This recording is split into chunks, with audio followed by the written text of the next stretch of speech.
Who would like to start us off with news? Simon from London. Hi, hope everyone's well. I was just going to say, I put it in the chat as well, but basically Bishopsgate, the bus gate on Bishopsgate, which was a source of much controversy, particularly to the taxi industry. TfL has today announced that that scheme will be made permanent.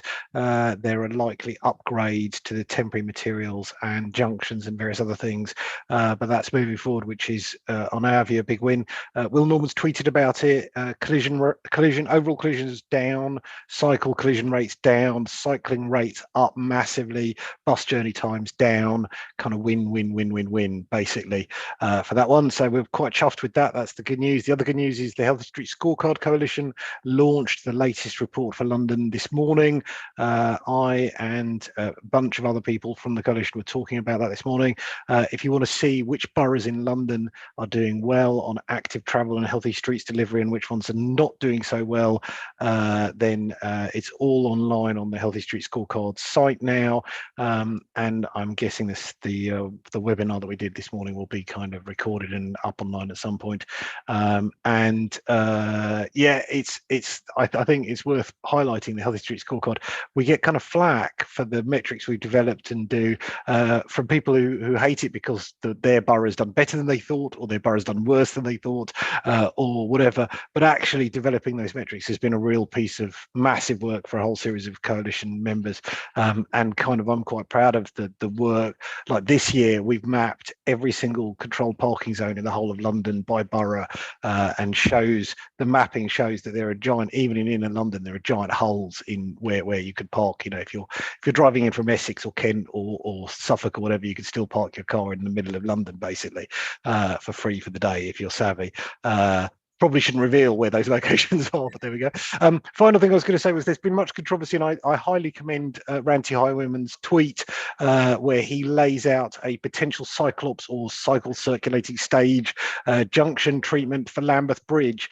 The Lambeth Bridge scheme is moving forward again. It's been delayed since 2017. So that scheme has been rumbling on now for 6 flipping years. All the while collisions have continued to happen, cyclists are being knocked off, injured, etc. So on one hand, we've been very glad to see that scheme moving forward, but on the other hand, I think it stands, and Ranty quite rightly highlights it as an emblem for weak kind of lack of boldness and weak delivery. One of the turn movements on that scheme is a horror, to say the least. This shouldn't be happening in 2023. So we have certainly made that case very strenuously, and we understand others are making that case to TfL. But that said, at the moment, given the scheme is 6 years in the making, I think our point of view at the moment is just like get it built and then never do that scheme as badly again. You know, so that's the news from London. Great, thanks, Simon. I realise I've made a numpty mistake, which is I should have announced the speakers after we press the record button. So for the people joining the recording, the speakers tonight will be Bob Davis from Road Danger Reduction Forum, McDonald from Birmingham Better Streets, also talk about road danger, and Leo Murray from Possible talk about street clutter. And now we'll carry on with the news. Anyone else got some more news? Lack of hands. Ruth, what news have you got from Crete?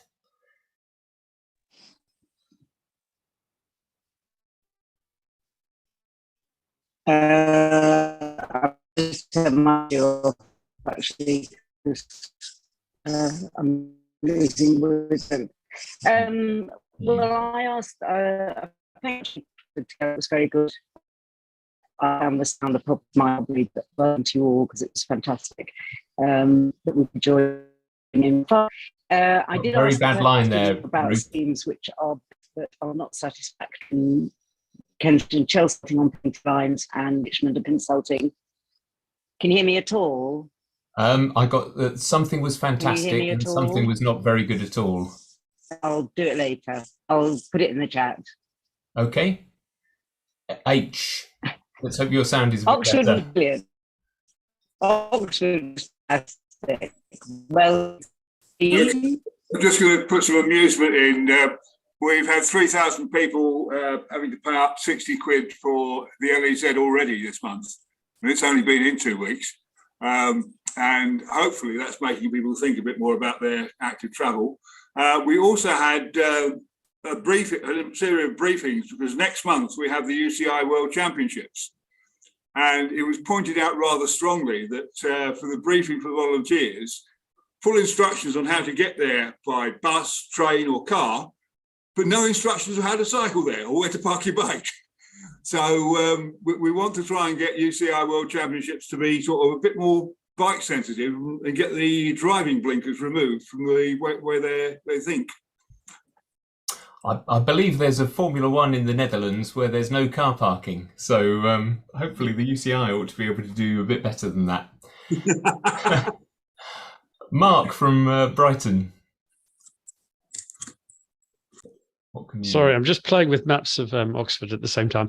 So two separate pieces of news. That those of you who don't know is that we and Urban Movement have been selected as consultants, and we're working on the East Oxford Mini Holland, which is not quite a Mini Holland in the sort of, well, it's more like a London-sized Mini Holland. I mean, East Oxford is almost, I think, what, a third of Oxford, Robin? Yeah, it's a very large area. It's not like a ward, which all the other 18 that the government have funded is a ward. Oxford, I have to be slightly careful about what I say. 18 councils have already finished their reports on their mini holidays. This is funded by the DfT. Done, dusted, finished their feasibility study, and the idea is they bid for capital funds, if there is any, which there probably isn't. Oxford dithered about whether to do it and has been given dispensation by the DfT to do a late report, which means we have to work really fast to get in by a certain point sometime in the coming year. Which is going to be a challenge, but obviously I think we'll manage it. And we'll be meeting all people, Oxfordian, including Robin and his colleagues. And we met them indeed last week, and there's an absentee from today in my background picture, who's Roxanne. But the other side of what I wanted to say is the disappointment from Brighton. We've gone from being somewhere that we could feel that when I speak at these things, we could say we're doing fantastic stuff, to now feeling like all the other people from towns where you're talking about all the rubbish that's happening. We had a very peculiar statement from our chair of transport about carrots and sticks, which completely misunderstood the research there. And all I can say is I hope charitably that they will have a very quick education process and learn rapidly about how to do things, because at the moment they're going backwards extremely fast, and it's very disappointing, very depressing locally. Okay, yeah, we're all feeling for you, Mark, given the news on that. And okay, we're just two very quick ones then from Amy and Graham before we move on then. Hi, I just want to say that Action Vision Zero has published a few blogs recently on the great dramatic increase in the use of lifetime driving bans. Also on, again, how rare bans are used with speeding and careless driving. We've also commended Northamptonshire Police for being really transparent around their stats around online reported offences. They'll tell you which mode, they'll tell you which one, the outcomes, the reasons for no further action. We think they show more transparent than any other police service. And real quickly, I'm sure you're aware, All-Party Parliamentary Group for Cycling and Walking was doing a justice inquiry, and we've produced 10 short briefings, just 2 pages each, on practical recommendations from a road danger reduction perspective. And I'll put the links to all these in the chat. That's great. I mean, I'm sure that's the kind of communications we'll be only too keen. Lots of people here will be only too keen to broadcast onwards. Thank you.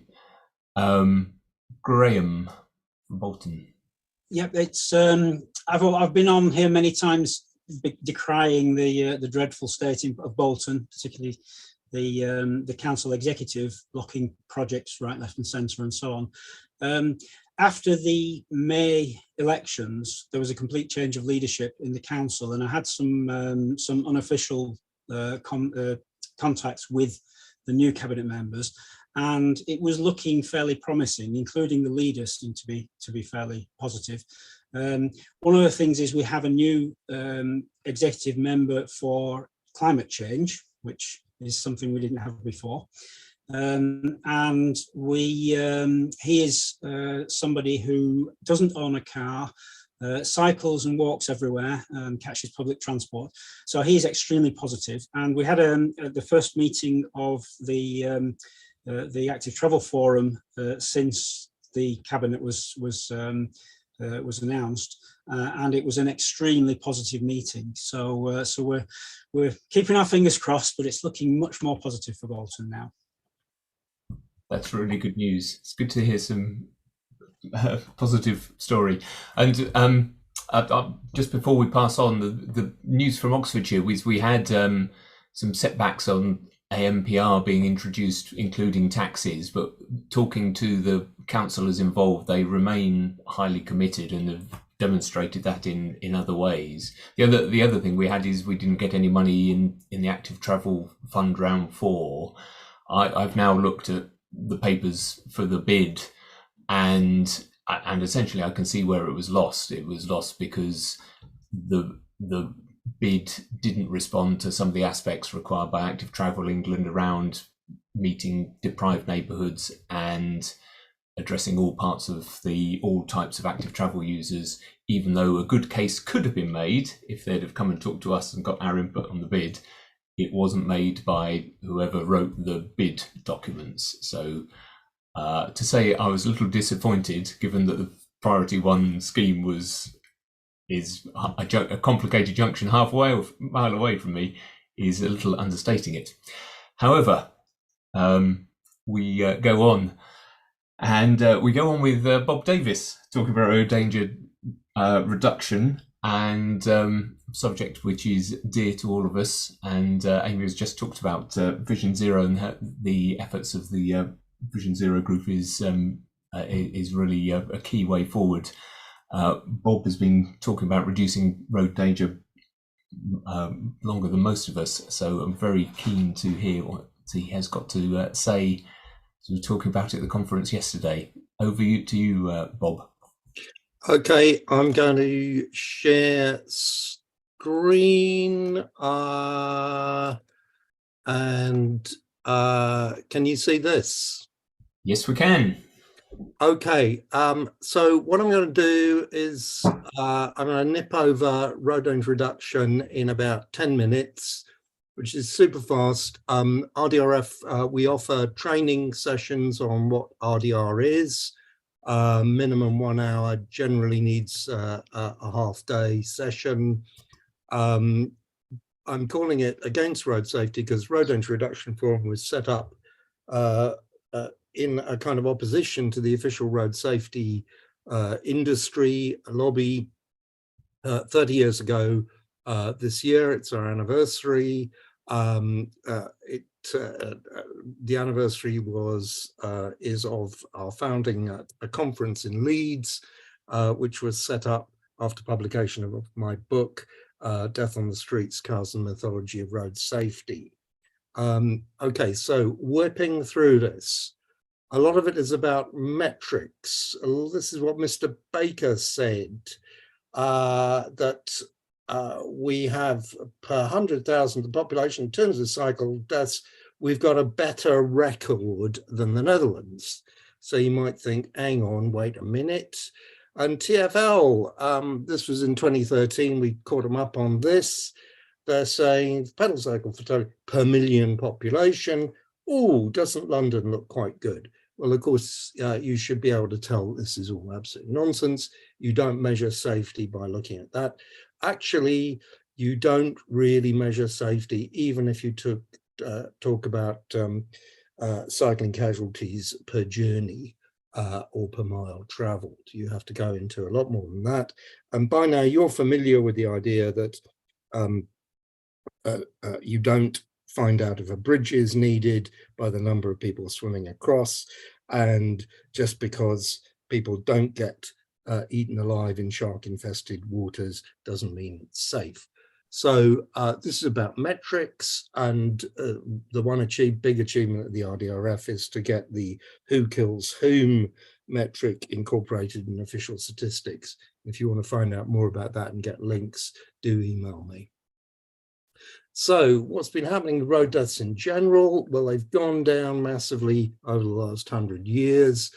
Now, the official reason is this is simply because of engineering cars and the highway, with a little bit on law enforcement, and education isn't regarded as very important. But basically, you have cars where you can go crashing about without having to worry about the consequences.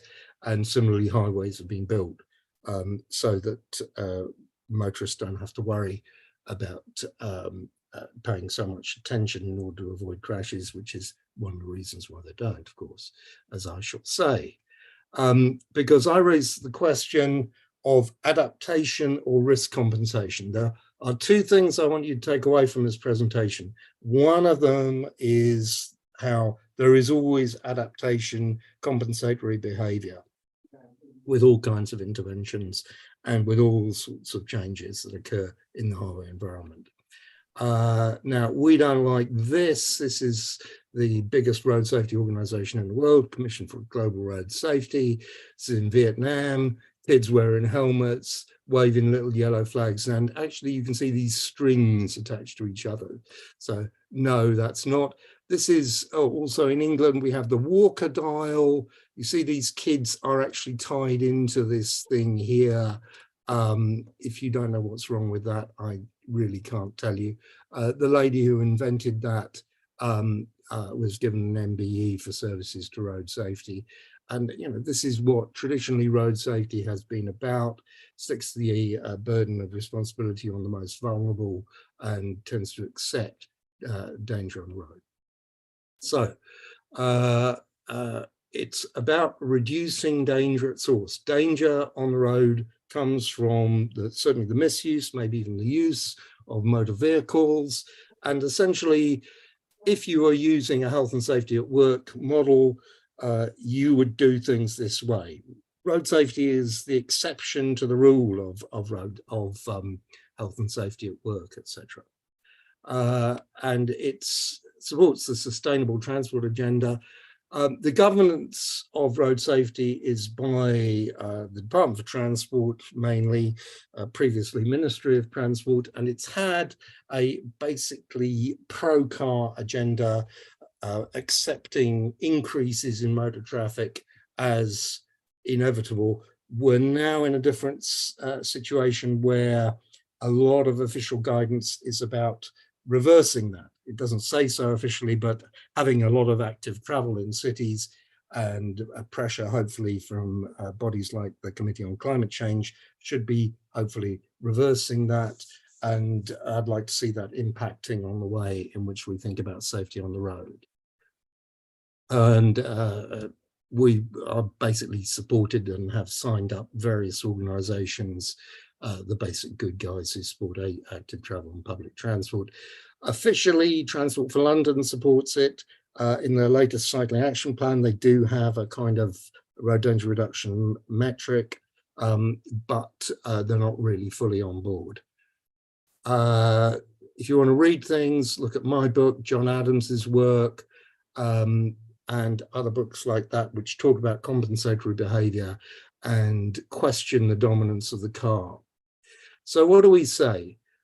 First of all, looking at the aggregated road traffic accident, or now road traffic collision casualties, is not a proper measure of safety on the road. Secondly, concentrate on the hierarchy of danger. Now, you all know what that means after the changes in the highway code recently. This is the first point, the hierarchy of danger. The second point is about adaptation.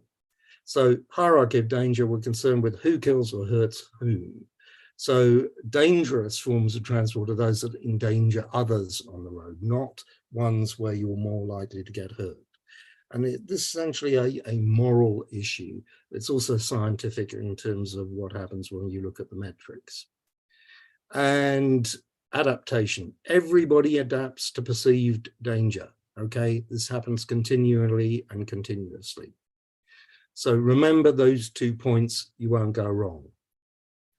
Now, the bad consequences of compensatory behavior are better protected drivers driving worse, idiot proofing produces idiots, and also parents restricting children's mobility because of road danger. The important thing about looking at the deaths of children, which we've been thinking about, we'll be talking about later, is actually how few children are killed on the road.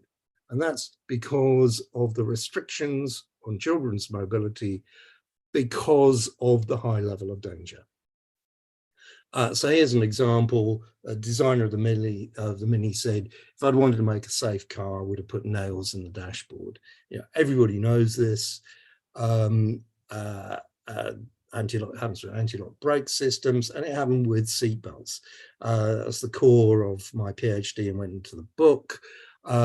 And it's showing that the central core element of road safety policy is something that shifted the burden of risk onto the most vulnerable and incidentally the ones who are least likely to endanger others. So you can see why the official road safety lobby doesn't like me. This is my favorite quote from the road safety lobby. It comes from Rattenbury and Gloins in Traffic Engineering and Control, who are urging highway engineers to knock down roadside trees, which is what highway engineers do. Trees and stumps should be removed, as these can still be aggressive, and fences are a particularly aggressive form of man-made structure. So this is the whole way of official road safety engineering thinking. So there's that, but there are also good consequences to adaptive behavior. I think there's something called safety in numbers. One more minute, Bob. And sometimes you can get good benefits from shared space. Sweden in September 67 changed the rule of the road from driving on the right, driving on the left. Casualties actually went down because people became more concerned about danger. Declines in deaths may occur irrespective of road safety interventions because of general changes in concentration and thinking and consciousness within society as a whole. The road safety lobby is part of the problem of the danger on the road. I'll just finish off on this slide. Road safety industry, and that includes road safety officers, has a history of failing to address the problem of danger at source, exacerbating danger at source through seatbelts, etc., victim blaming, lids and high vis, and confusion through pseudo-scientific discourse. So reduce danger at source through slower speeds, etc., accountability, driver liability, the right to infra for cyclists. And if you want to bring aggregate numbers in, we're talking about going beyond zero onto looking at all the deaths due to inactivity, noxious emissions, greenhouse gas emissions, etc., etc. And always remember risk compensation and remember the balance of power. And speak English, not road safety ease. That's it. Thank you, Bob. That was truly terrific. My go-to number in this debate is 100,000, which is the number of people who die early each year due to physical inactivity. Yeah. Which is just multiples. It's 700 times higher than the number of people who die in road traffic collisions. Any questions for Bob on that? Claire. Yeah, thanks, Bob. My question is, Bob, is when you talk about the sort of road safety sector stroke kind of industry, are they just misguided, or is this a bit like the sort of fossil fuel denialists? Is it sort of handy to divert everybody to thinking about high vis? What's your position? Well, it may not be the truth, actually, but what's your position on that? We were actually set up by myself as a transport planner and a couple of road safety officers, 3 road safety officers. And there are people in the industry who are sympathetic, and some of whom are working to, cut speeds, etc., etc. But it's a combination of intentional and unintentional. For example, the Prince Michael of Kent Road Safety Award, which is probably the most famous one in Britain, was set up by Prince Michael of Kent, who is a big car freak, who wanted to celebrate the end of the of the man walking in front of the car, and how it was important that cars should be seen as terribly important. A lot of this is actually kind of thinly disguised. And one of the key movers in highway road safety and vehicle road safety also were people around Barbara Saby at the Transport Research Laboratory, who are rally drivers. And they're actually big on pushing this approach of having a very car-centered view of things. And indeed, Murray Mackay, who is one of the people, when I asked him, are you part of the problem, part of the solution? And he said, well, you know, for people walking and cycling, yes, maybe I am part of the problem. So some of it is a kind of, you know, we want to have a car-based society, and this is the way we think about it. Some of it is people who are, you know, haven't really thought things through. And a lot of it is people who, it's not just the ideology. It's a bit like, I use the example of saying, parents who don't allow their girl children to go out at night because they're worried about them being assaulted. And it kind of morphs into a sort of tolerance of danger towards them and regarding their behavior as problematic. And you can say, well, are they just being sexist bastards, or are they people who know what the current situation is and don't really see a way of busting out of it? So it's a kind of combination of things that are all wrapped up together. And I see our job as inverting a lot of this. In fact, a lot of it is really just saying they've got things the wrong way round, often twice over. Yeah. Mark, do you have a question? Yeah, so I'm working on a bike share feasibility study for I won't name the place because it'd be unfair, but in the so I'm working on the procurement side, and in the procurement they wanted some added value from the operator who delivered the bike share scheme, and it said, and they should be prepared to deliver road safety advice to children and vulnerable adults. And I went, oh no, you can't do this. And they all told me, but what's wrong with delivering road safety advice to children and vulnerable adults? And I should have asked Bob for some wording. But what do you say to people who don't, you know, the normal people who just think it's a good thing and road safety is a good thing? Yeah, I mean, that is the thing that bedevils it all. And, you know, that's why I call the title of this Against Road Safety, because if you just say, well, look, you know, we think you ought to kind of try and concentrate a bit more on what motorists are up to, they'll sort of say, oh, yes, all right, we're going to do that somewhere else. Now, can you do this? And in fact, this very day, I had a call from CamCycle, who are trying to work around a leaflet from the police, which is telling kids during the summer holidays, wear helmets, wear bright clothing. And they're trying to kind of twist that round into saying, tell the kids' parents to not drive to school if possible and to drive more carefully, and to try and shift that burden round. But, you know, we're in trouble because as long as the highway code pushes high vis and lids, it's difficult to get round. I mean, what I would say to you, and this is again, forgive me, sisters here, but I like this quote from Mae West. And Mae West said, men are always trying to protect me. I wonder what they're trying to protect me from. And it's that, you know, a vulnerable road user. What is vulnerable about walking about? You know, you're just walking about. It's vulnerable to what? Okay, that's the thing we have to be talking about. And you know, ultimately, you can say something like, if you have a council which has signed up to the Road Danger Reduction Charter, you can say to them, sorry, we don't do road safety, we do road danger reduction. And the added value would be, you know, talk about the economic benefits to the city, town where you are in terms of what active travel will bring.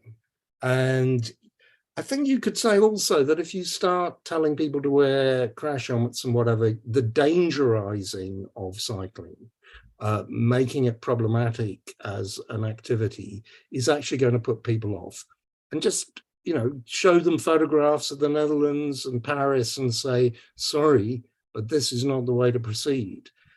I mean, I would go further and say, if you tell kids that basically the road is dangerous, then when they grow up to be motorists themselves, which unfortunately they may well be, they will think of cyclists as, as a problem. So it's that kind of thing. I mean, I'd have to look a bit more at the brief and how everything had happened, but it's a tricky one while we have the current guidelines. I mean, in the highway code, that is. Yeah, no easy answer. Okay, I'm going to move the discussion on. There's a couple of questions that I think are more specific and technical, but we'll see if we can fit them in a bit later. I want to go to Matt McDonald from Birmingham now, so we know Birmingham has suffered some appalling driving for almost ever, as long as there have been cars. But it suffered some terrible fatalities recently, and that has really stimulated a lot of action from Birmingham Better Streets and the community, which I think Matt is going to talk us about, and what they are aiming to do about it. And maybe we can find some links between the two presentations here. Hi, Robin and everybody. Thanks very much for having us. Just to check that everyone can see my slides.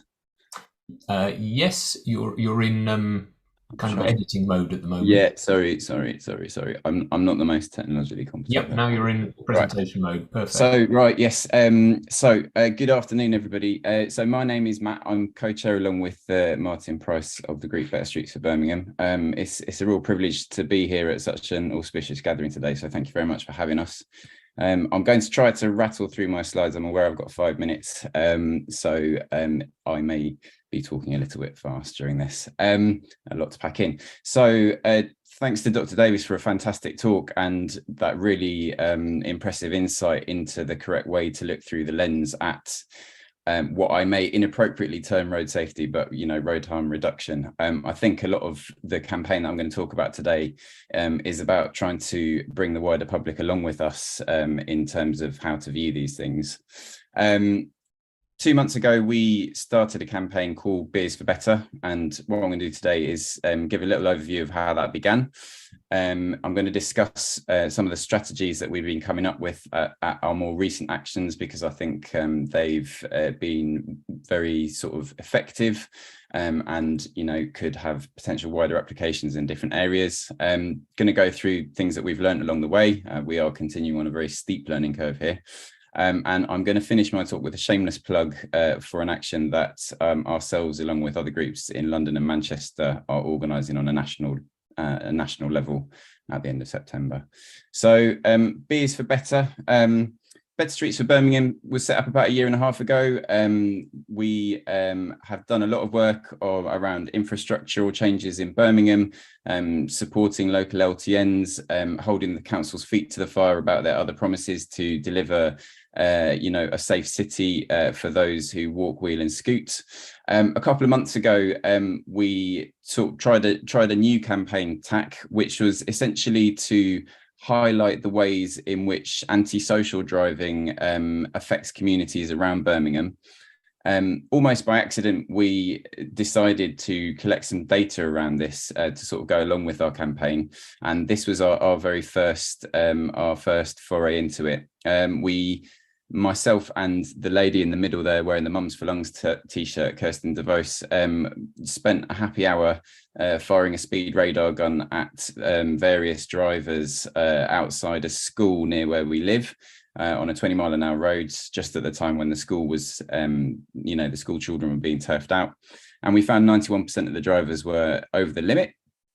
And then we subsequently arranged a campaign stall the following week at the same time, essentially just to highlight what we'd found and call for kind of better behaviour from people behind the wheel and link that to greater enforcement and infrastructural changes that we've been advocating for some time.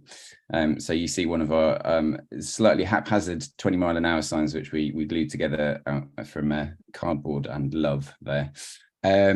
What we found with this campaign was that it had a really good hook. Two of the people in that photo, the first and third from the left, are the local councillors, so they came along to support, which was lovely. And we were very privileged to be joined by Sarah Chaundler, who is an ex-journalist who was able to document what we were doing and give us some real traction on social media, through which we ended up being approached by a couple of other groups in the local area who were really interested in what we were doing and who were really keen to get involved and for us to help them highlight the issues that were most pressing around their local areas. So at Better Streets, we're painfully aware that we are, like many active travel organisations, too white, too middle class, and too male. It was, particularly in Birmingham, which is a very diverse city, this can be very problematic in terms of representing people's experiences and just, the kind of appearance of the group and how representative it is of the city as a whole. So we were really delighted to be approached by these guys who are from a mosque down the road near where we lived, who wanted to do a similar action around speeding, and we worked with them to basically almost carbon copy, collect some data, put a stall on, raise some awareness. And again, we were getting in the local press with that. And people in that local community were really happy that someone was voicing a lot of the anger and frustration that they had felt for a long time around issues to do with antisocial driving in their area. And we were finding that essentially across the city there is a lot of untapped resentment at the way that car excess has blighted communities in all kinds of different ways. So by sort of reframing how we were having the conversation away from necessarily arguing with people about LTNs or talking about specific infrastructural things, we were tapping into something that was a little bit more visceral and a little bit more widespread in terms of the enthusiasm that different groups of people had for it. We were then overtaken by the absolute tragedy of recent events in Birmingham. In the last 2 months, there have been 5 deaths and countless serious injuries at the hands of motorists on our streets. This photo is from a road called the Belgrave Middleway, where 45-year-old Hussein Takliz was mown down by a driver while he was on his bike, who subsequently fled the scene.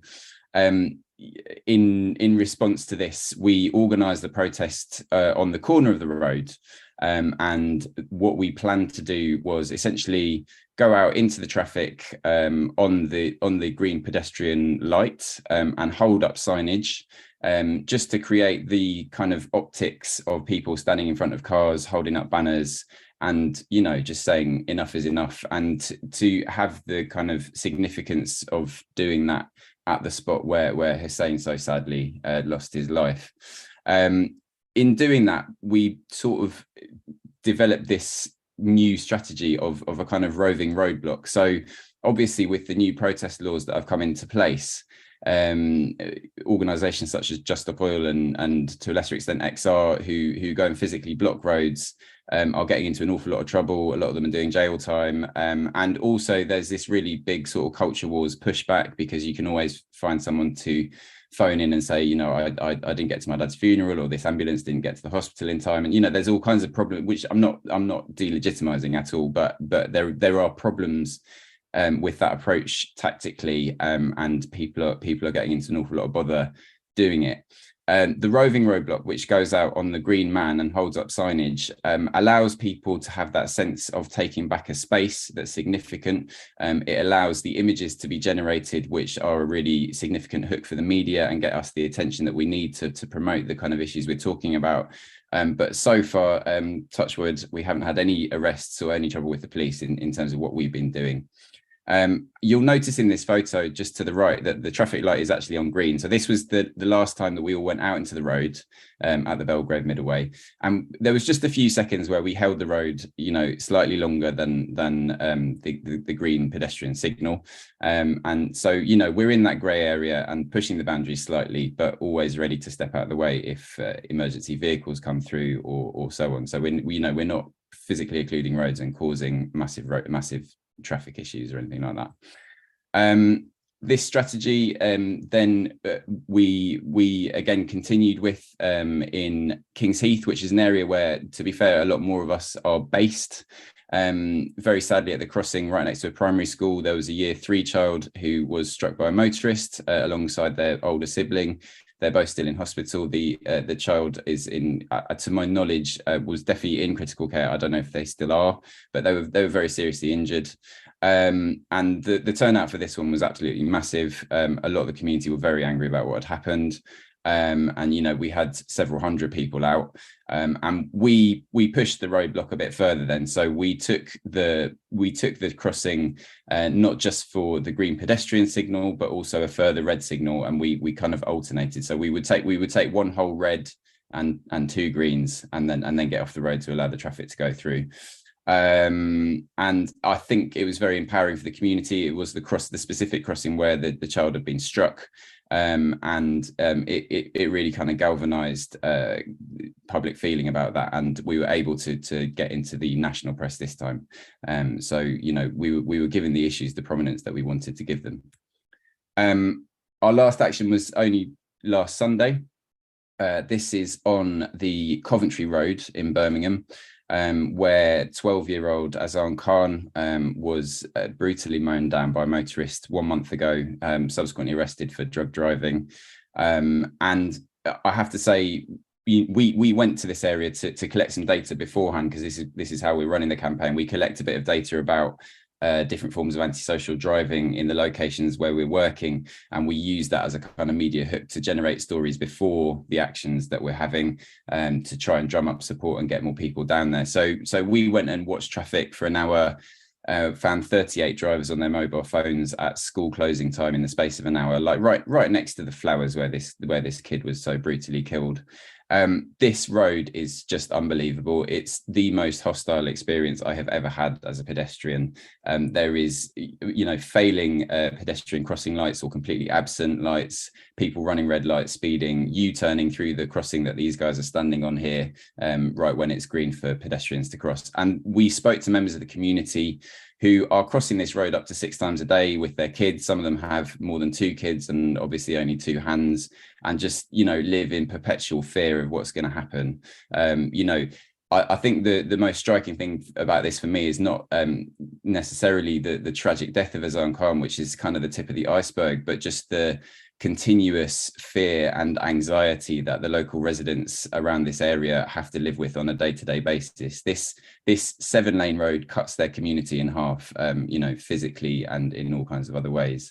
And seeing what they were dealing with so bravely was inspiring, and it was a real pleasure to work with them. It was very empowering to be able to, on this occasion, take back the physical space where Azan was killed and stand in the road for a minute. So we did block the traffic. We were there illegally, but it was just at the edge of kind of acceptable civil disobedience. And I think the community found it really sort of heartening to be able to do that. So things we've learned along the way, data is a great hook for a story, and wherever we dip our toe into the murky waters of road traffic data in Birmingham, it comes out covered in slime. There is antisocial driving absolutely everywhere. The levels are shocking.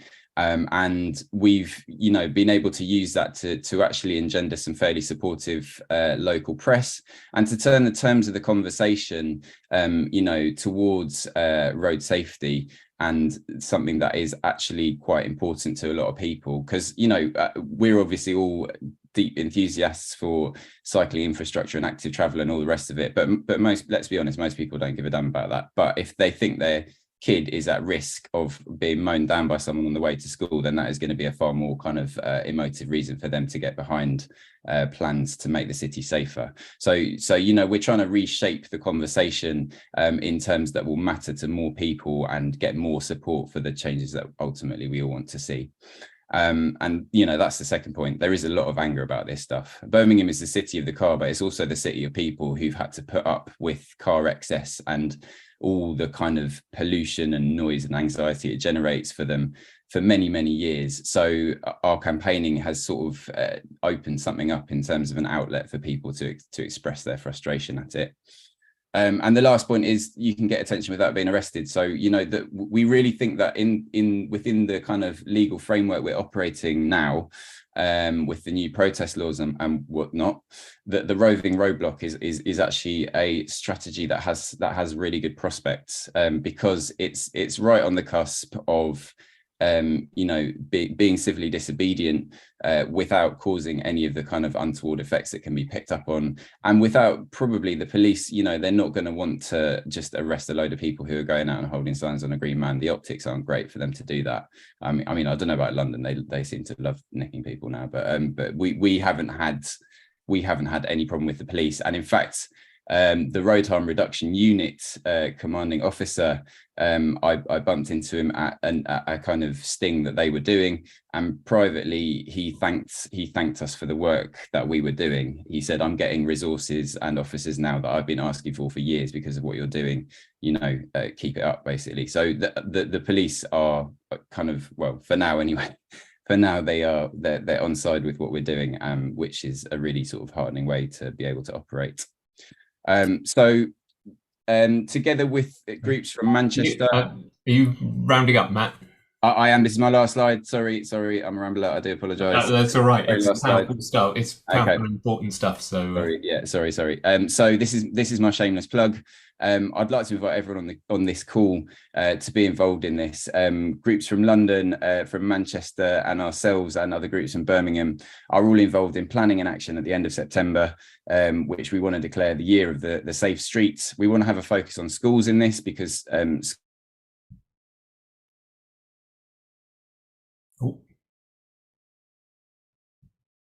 is that just me, or has everyone else lost him? Yep, I can't hear him.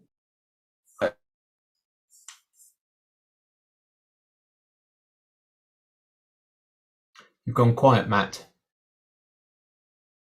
Robin, I'll try and get Matt back. Maybe hello, get him on for. Oh, there you go. Yes, you're back. Am I back? Yeah, you are. Sorry. Okay.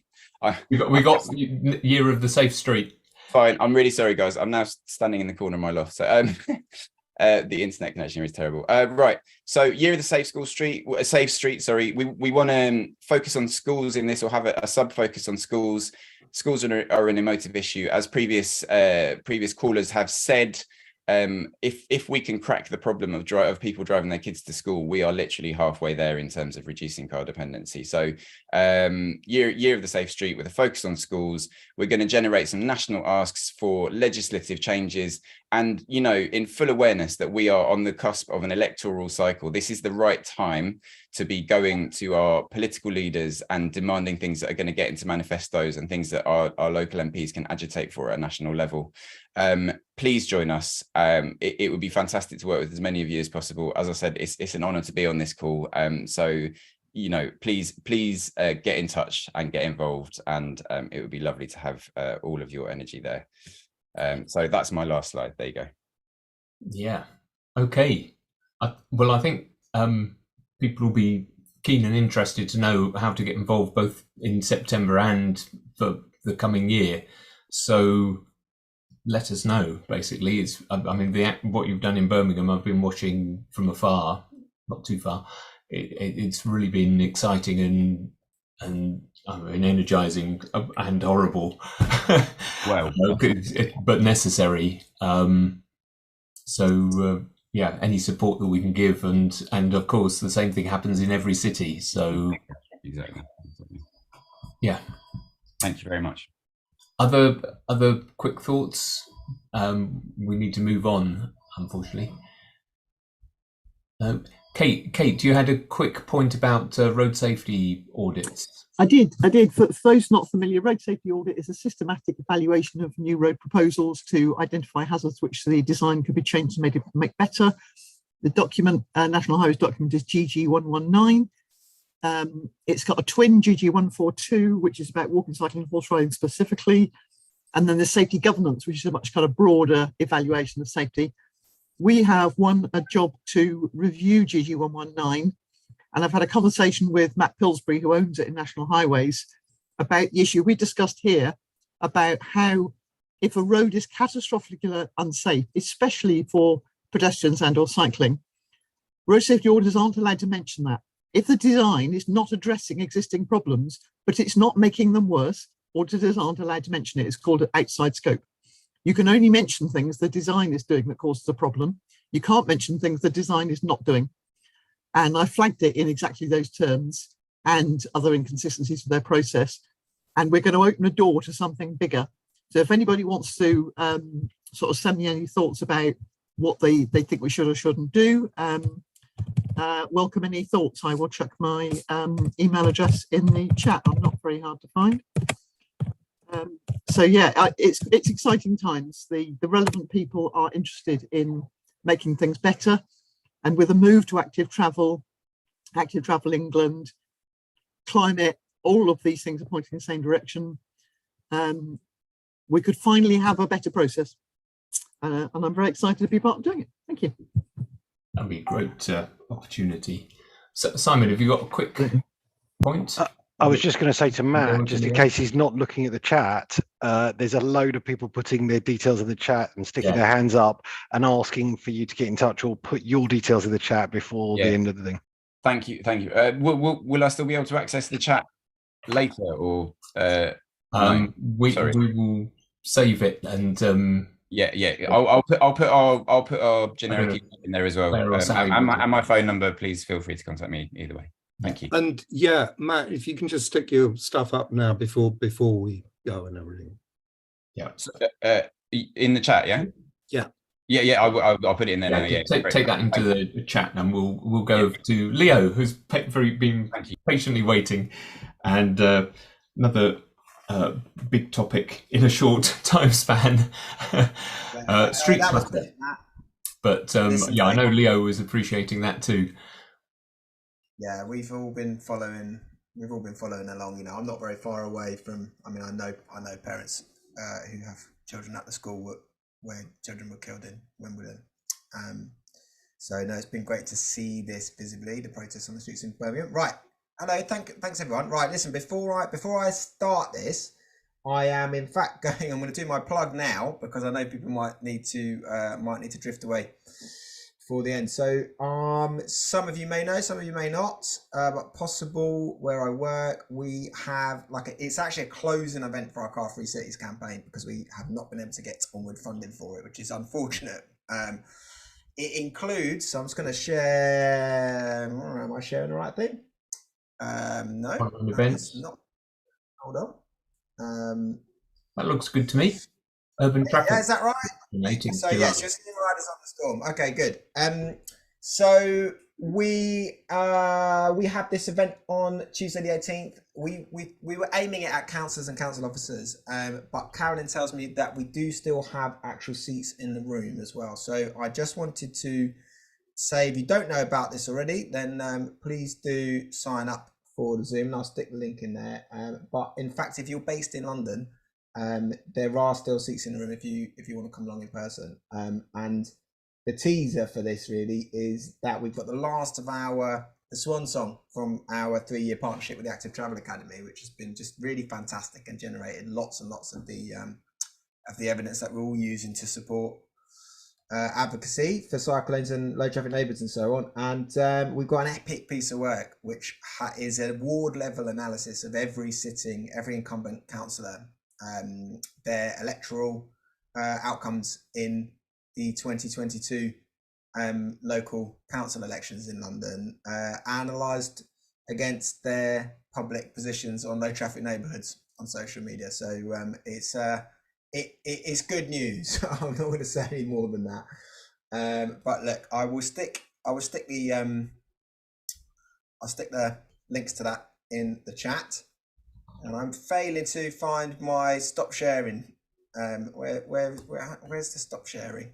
Because I want to change what I'm sharing, and it's taking me away from it. Oh, that's very frustrating. Right, listen, I'm going to give you that link that's in the chat now is the Zoom link. This was the invite only link, but Carolyn says it's totally fine for campaigners, advocates, professionals. If people want to join in person, we have still got seats. So there you go. That's both links. I can stop you sharing and then you can grab it back, please. It's all right. It's fine, I think, because okay, yeah, the right screen. It was just confusing to share the links. Right. So look, I'm sure lots of you probably spotted this when we published it a couple of months ago. This is a big piece of work that I did. I sort of disappeared down the rabbit hole on it. There is a problem which is going to mushroom, and this is why we did this piece of work. So it's part of our Car Free Cities program, but looking at public EV charging infrastructure. So I've got loads of slides here. I'm going to bang through them because a lot of this is teaching granny to suck eggs to this audience. This is actually a presentation I put together for people involved in EV charging. So there's a lot of active travel stuff you probably don't need to hear, but I'm gonna walk you through this, right? So we've got about a third of UK motorists do not have access to off-street parking, so they are expected to rely on public charging to switch to electric vehicles. And a third of the UK public charge points installed so far are on street.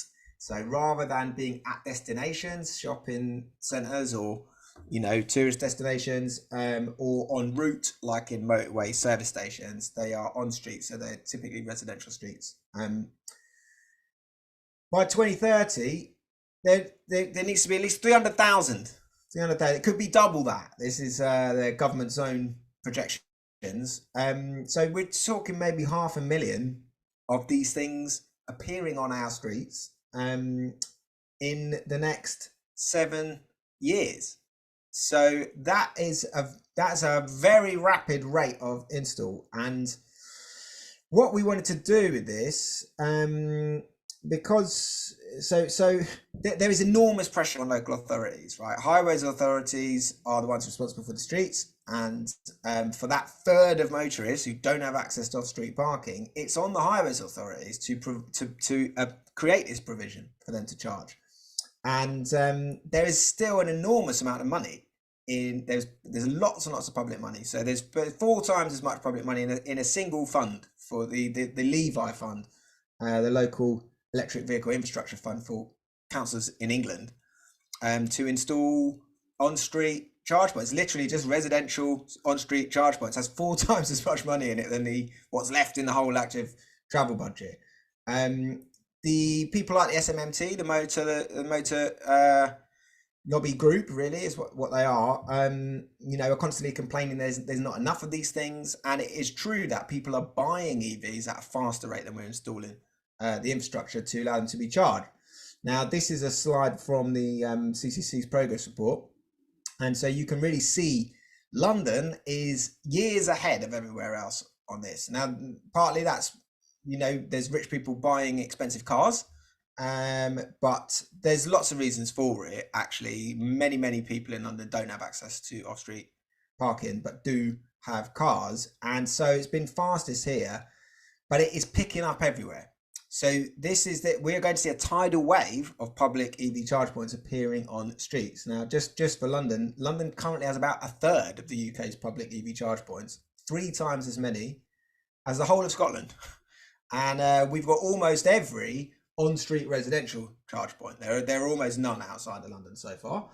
TfL say we need about 50,000 in London by 2030. So there is enormous pressure on councils to hurry up and roll these things out. And there's lots and lots of money available for them to do it. Now, meanwhile, there's the other side of this picture, which is that we are supposed to be supporting active travel. And nominally, there has been an enormous amount of policy introduced over the last few years under Boris's administration to support that. Now, the focus, as we know, is always on cycling, but actually walking is incredibly important here. and increasing the share of trips that are being made by walking is essential for meeting climate goals, which is our interest as a climate change charity. So that means making significant changes to road layouts, literally reallocating road space from cars to pedestrians and cyclists. And that's the guidance. So there's network management guidance on this. We all here, I'm sure, are familiar with the hierarchy of road users that puts pedestrians at the top. So in theory, any changes to street design at this stage are supposed to consider using these in this clear order of priority, and that has got private vehicles at the bottom. So that's theoretical. This is Scotland has very, very similar targets, as does London. The Walking Action Plan, improve street environments, make it easier for everyone to get around on foot and cycle. And interestingly, this is the mayor's net zero, in Mayor of London's net zero 2030 goals. You can see here that modal shift is making almost as large a contribution as electrifying cars. So for private cars, it's about equivalent. And this again, I think you need to get to the street clutter bit, Leo. Yeah, I mean, I do, but I think this is for this audience. If you guys haven't read this progress report, the big difference is that the big difference from the transport decarbonisation plan is that the goals on modal shift have been dropped. They're no longer quantified in the emissions pathways, so they're being treated as if they're not going to happen in these pathways, and the difference is very, very substantial, right? It's a very big difference in emissions at the end of the sixth carbon budget period. So it's just important, if you hadn't picked up on that, it's important to know that. So look, street clutter is a massive barrier, right? That's what all these slides show. It particularly shafts disabled people, but it isn't just disabled people. Everybody complains about it. Too much stuff on pavements is a major reason why people choose not to walk on particular routes. So you've got all this pressure, you've got all this money for local authorities to put stuff on the streets. And what's happening, installing new car infrastructure in the pedestrian space, is an upside down road user hierarchy. It's literally prioritising the needs of private motorists over the needs of pedestrians. And it is already the case that road space allocation is very iniquitous. It is 3/4 of London streets got more space for motor vehicles than pedestrians. Typical residential street, 2/3 of the width is for vehicles. That is the status quo. Now, for many, many years, for decades, we've been installing street furniture that is to serve motorists in pedestrian space. That's just by default where it goes. Pavements free of clutter, biggest priority for people in London about street space reallocation, far, far ahead of EV charge points. So people in London, what they want is clear pavements. They do want EV charge points, but they want them much less than they want clear pavements. Now, this slide just shows the proportion of the road space that's already taken up by on street parked residents' cars. Now, all of the best practice guidance, to its credit, all the best practice guidance says that EV charge points on street EV charge points should be installed on curb build-outs in the carriageway. They shouldn't be being placed on pavements. They should be being placed on curb build-outs that take space from parking bays rather than pavements. Now, the EV infrastructure strategy from the government says that. So does the official guidance from OZEV, the Energy Savings Trust, Inclusive Mobility. They all say this. And last year, the BSI finally got around to publishing a standard for accessible EV charge points. That again makes it clear that they should probably go on curb build-outs. So it all says that. London's TfL's guidance says it. Everybody says this. However, this is a big however, the framework of regulatory and fiscal incentives and constraints means it is much easier, cheaper and faster for highways authorities to install EV charge points on the footways rather than on carriageways. So there is no funding criteria from OZEV. So you've got hundreds of millions of pounds in a fund for local authorities to install EV charge points on residential streets. That doesn't come with any assessment criteria on where these things are placed. Meanwhile, highways authorities can do what they want with pavements. They can just install anything they like. There's no need for planning consent. There's no need for a statutory consultation. Whereas if you want to make a change to a parking bay, it triggers a costly statutory consultation process, not to mention, you know, thousands of pounds of expensive civil works to do the curb build out.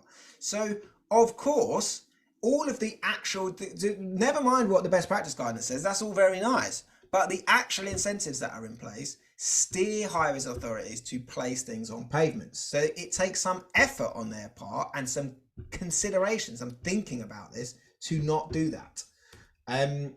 So we looked at London, what's happened in London so far, because it's so far ahead of everybody else. It's a bit of a glimpse into the future, right? Only 9 of London's boroughs have clear EV charge point policies that are in line with that best practice to site them on the carriageway. 15 have got no policy on placement. And Hammersmith and Fulham, where I live, at the time when we did this, their policy was to always put them on footways. So massive variance. Some have installed almost none. Some have installed absolutely tons. You can see there, Hammersmith and Fulham have just installed absolutely whopping numbers of these things on pavements. Now, it's complicated by lamp column chargers. I think they're a good pragmatic solution. It's not permanent new clutter.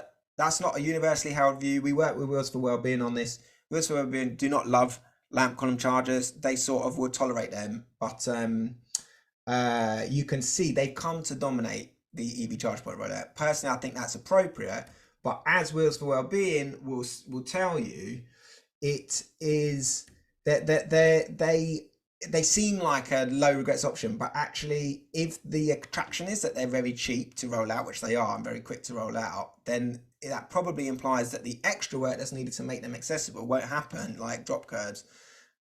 So this, I think, is really important to note, which is that there's a very, very strong correlation between boroughs that are good on active travel and healthy street staff are also doing well when it comes to EV charge point rollout. But take a look at Westminster and Hammersmith and Fulham, because they are outliers here. And very few of London boroughs, despite the many, many thousands of EV charge points we've installed, have actually done many on curb build outs. And if you look at the ones that have, you can see they're the same ones that tend to do well on the Healthy Street scorecard. The borough with the most on curb build outs today is Waltham Forest. Not very surprising, but you know, their climate action plan says a place for people, not cars. It's very explicit. Lambeth's got a curbside strategy, and now, you know, they've got a policy that's aligned with best practice. Camden are furthest ahead when it comes to the inner London boroughs, and they've got a very detailed practice on this. They won't put any on footways, and they are going lamp columns, and then they're filling in the gaps where there's streets that there isn't suitable lamp columns for it. And we did a bit of a case study on them in the report. Their program includes a bespoke public engagement process, which has triggered very, very little backlash for taking away parking spaces, which can, as people will know, be extremely contentious. But taking away parking spaces to install EV charging seems to be accepted by people. They don't seem to kick back against it in the same way as they do about other things. It costs about £2,500 to do curb build out. That's the hard cost. That's the physical costs. And they have not had difficulty in justifying the extra cost per charge point to OZEV. So OZEV are not penalising highways authorities for choosing the curb build out route, even though you get fewer charge points for your money that way. So I think that's a really, really important point for people to know. So I'm almost done with Camden. They've got 5 different charging providers. There's revenue sharing agreements. You can get money back this way, and they are also experimenting with Trojan Energy. They've got subsurface technology. They're a little bit. They're not kind of. The jury's out, I think, on whether they're good or not. They're not permanent clutter. You have to carry a wand around, a proprietary wand in your car. I see that question, Bob. Yes, the BSI code is a success. And I, on some of those quotes, some of those slides previously, I've got quotes from them saying, please stop putting these things on pavements. there is still, so this is just brilliant. This is absolutely brilliant. Westminster has installed an EV charging point on the pavement outside the Department for Transport. This is a picture of the front entrance of the Department for Transport on Horseferry Road. Absolutely extraordinary. The DFT's own guidance, of course, says never to do that, but they didn't stop them, and Westminster didn't consider it an issue at the time. Now, because Hammersmith and Fulham had done the most, we went round and we inspected over 50 EV charge point sites in Hammersmith and Fulham. And it will not, people on this call are well enough informed to look at this and understand why this is a problem, what you're seeing here, right? This is a chicane, it interacts with other obstacles. Some of the installs we inspected rendered the pavements completely impassable for wheelchair users. And all of them were just not good for blind and partially sighted people. You know, anybody that. This is a graphic that we made, which is all the sites we inspected, and the 2 meter width, which we're supposed to leave. There's supposed to be a 2 meter clear footway width, right? That's what all the best practice guidance says. 1.5 is what you need for a wheelchair user to pass a pedestrian, and a meter is the absolute statutory minimum, but you're only supposed to do that for a moment. And no highways authority should be making changes to its pavements now, which leave less than a meter width. And quite a few of the Hammersmith ones did. Unfortunately, 3/4 of them, the 3/4 of the sites we inspected, left less than the 2 meters for pedestrian comfort and disabled access. And these have all happened in the last few years, right? So this is street space reallocation is happening. But it is happening in the opposite direction. Space is being taken from pedestrians and given to private motorists. It's a double discrimination. You know, the EV charge points themselves are not accessible to disabled drivers. So all that's happening is a loss of utility and a loss of freedom for people with mobility challenges. But you know, for everybody, for all pedestrians, space should not be being taken away in this way. So that's the whole of the of what I wanted to say really to this group, except just to summarize. Could you stop me sharing just so that I can see people's faces again, please? Okay. I just can't see the stop sharing tray. Thank you very much. Yeah, that's fine. We can do that. So I want to flag next steps, right? Because we wrote to OZEV and the Active Travel England. We wrote to them both, Wheels for Wellbeing Impossible, to say, please could you meet to discuss this? Because you are doing things which are contradicting one another's objectives. And you're both government delivery agencies with importantly transport decarbonisation goals that are currently at odds with one another. So please could you meet and let us know. Now they still have not responded, which is very disappointing. We did, however, meet with Hammersmith and Fulham. We met with the transport team there. They've paused their public EV charge point rollout. They're changing their policy. They're not going to put any more on footways. And, you know, that engagement has worked, right? They're regretful. They're going to do a review of the sites they've already got, see if anything can be done. They probably can't. I've read the contracts. 10 years. These things are going to be on the pavements for 10 years. So the point is, this is a glimpse into the future, right? London is years ahead of everybody else. This is going to happen absolutely everywhere. Everyone on this call, you're about to see this happening where you are, right? Now, the local transport plans that will be required outside of London from everybody will include a component. There has to be an EV charging infrastructure strategy as part of those local transport plans. And the task for you all is to make sure that you don't ignore those EV charging infrastructure plans as if they're somehow not relevant, because if you ignore them, they are going to be written in such a way that a lot of EV charge points get installed on pavements where you work, and it's going to drive people crazy and be very iniquitous. So, you know, this is solvable.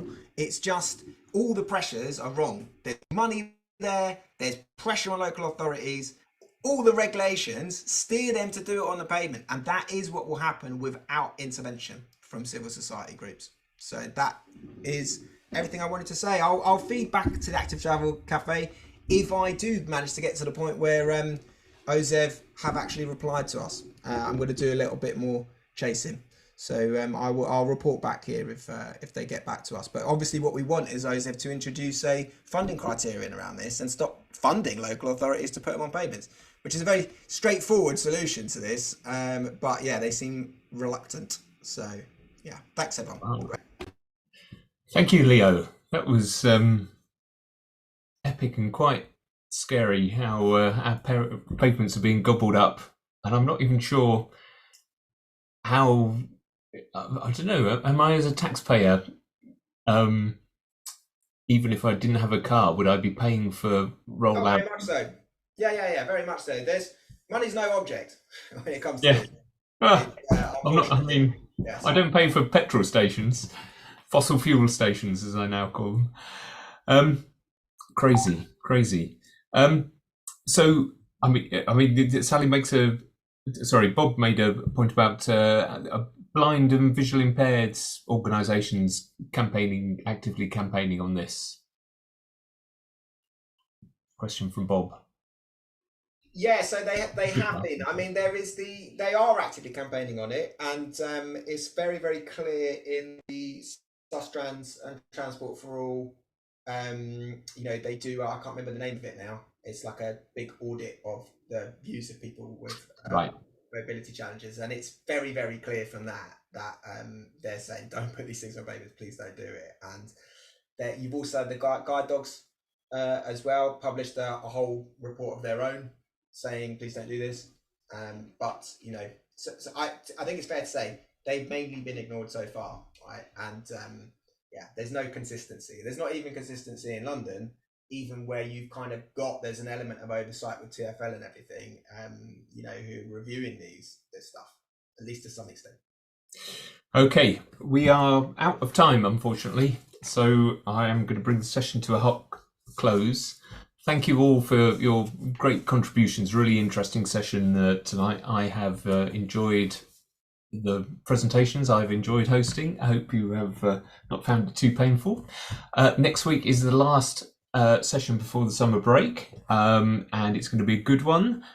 We have Xavier Bryce, the CEO of Sustrans, talk about the history and the future of the National Cycle Network, which is great. And also talk about animals on bikes, which might be a bit more lighthearted, or maybe they're both, but I'm sure they'll both be good. So we should look forward to that, and I shall hope to see you all next week. Have a good week of walking, wheeling and cycling.